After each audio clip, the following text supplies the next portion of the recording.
Hey, how's it going? Brian O'Donnell here. Welcome back to another video. So in today's video, I've got something really exciting. It's going to have a really cool result by the end of it.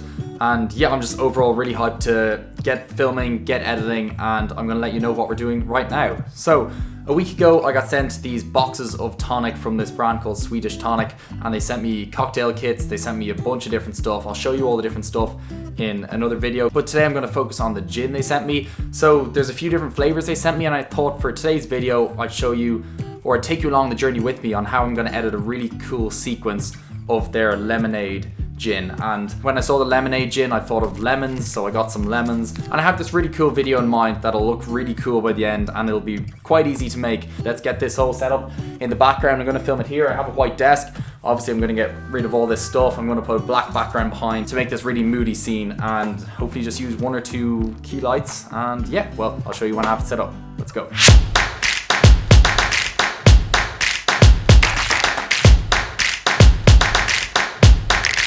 Okay, so this is the little setup I have now. So black background there. I've got it all set up here. That's the tonic there. That's the lemons in besides. This is my first scene. Got one light here, Pixel G3 light. That's shining across. I'll probably tilt that down a little bit. Hold on, let me just rotate that. Get a little bit of rotation, get the angle. Then we've got two side lights here, a bar and a square light.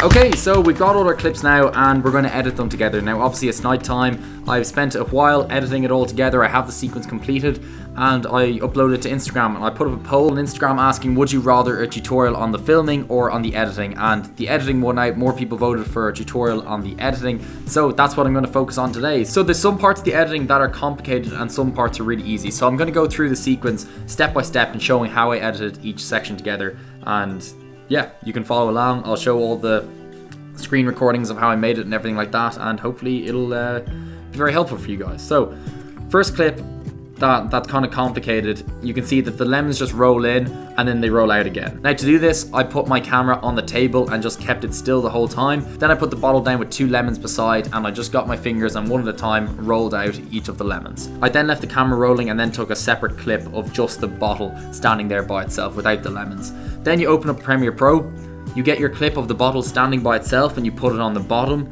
You take your clip of the two lemons that you flicked out with your fingers, you put that on top of the other clip, crop it down to the right size obviously. Then you tap on the top clip of your lemons, scroll down to opacity until you find this pen tool and draw this mask. It's called a mask.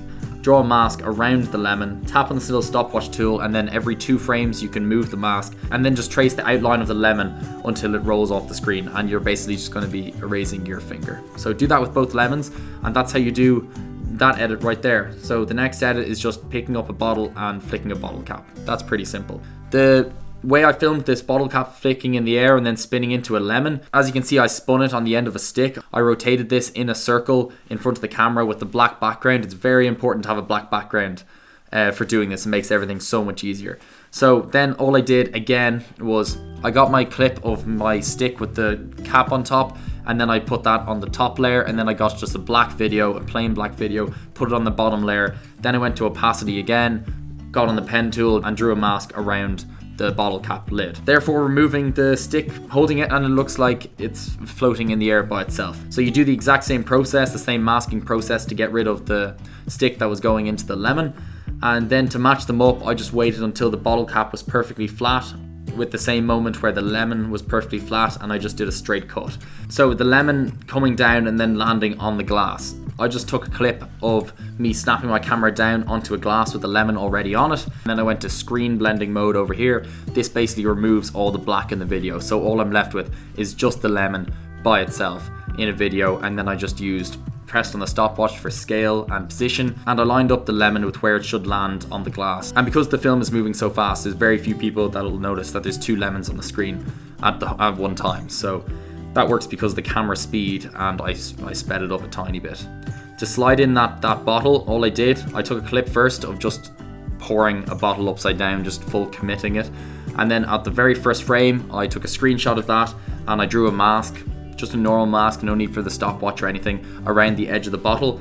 Then I dragged a transform property onto this clip. I started with the transform with the bottle way on the left, and then 5 frames later I put the clip in the middle, so it slid into the middle, paused for a sec, and then I just played the clip I filmed before. As I filmed that clip, I filmed it upside down, and then I rotated my camera with the tonic bottle as it rotated, and then I placed it down for a little presenting hero shot. It's kind of clean and kind of satisfying. So yeah, that's pretty much the editing process. I hope that was pretty helpful. I feel that the way I went through it there is probably easiest for editing. I could have done it like, you know, dragged you along with me as I was trying to edit this, but there's so much going back and forth, figuring out what's best to do. I think it's best that I just show you what actually worked as opposed to saying what I tried and what failed. And yeah, I hope you enjoyed the video. I enjoyed making it. As tiring as it was to edit this together, it did take a while, so if you're gonna try it, be prepared for a good few hours behind the screen. But altogether, I really hope you enjoyed. Give a subscribe, because that would be so nice, and I really appreciate everyone who subscribes and comes along this little YouTube trip. Yeah, leave a comment below if you liked it, and give a like even if you didn't like it. Just give it a like. Alright, cool. See you in the next one.